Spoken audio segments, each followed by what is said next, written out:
Bonne soirée, bon appétit. So I'm going to show you something that you probably don't know about, but will save you expensive boards, cutting boards. Now, I always recommend getting cutting boards that are butt end because it's easier on your knives. You don't have to sharpen them as much.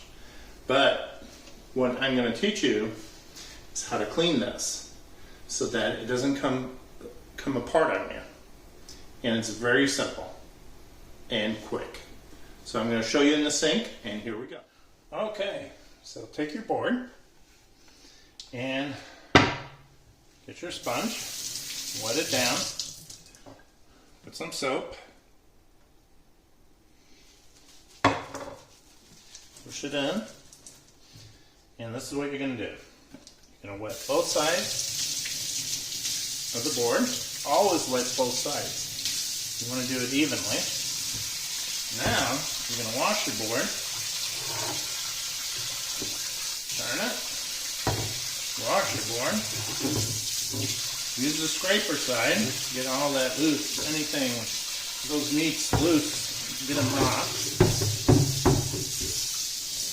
Rinse it.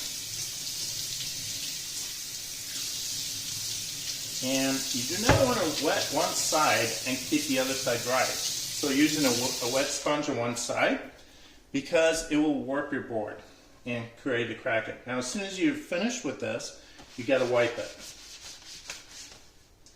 And get all the excess water off. There we go. You do this, your board will last and last and last. And one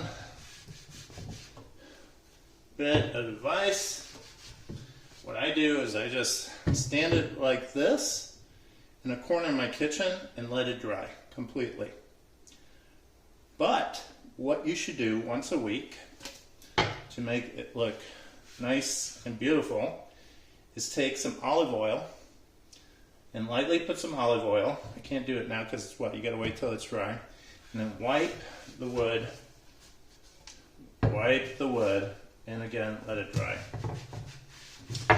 And that's how you clean a cutting board and make it last forever. And it won't warp, it'll last forever.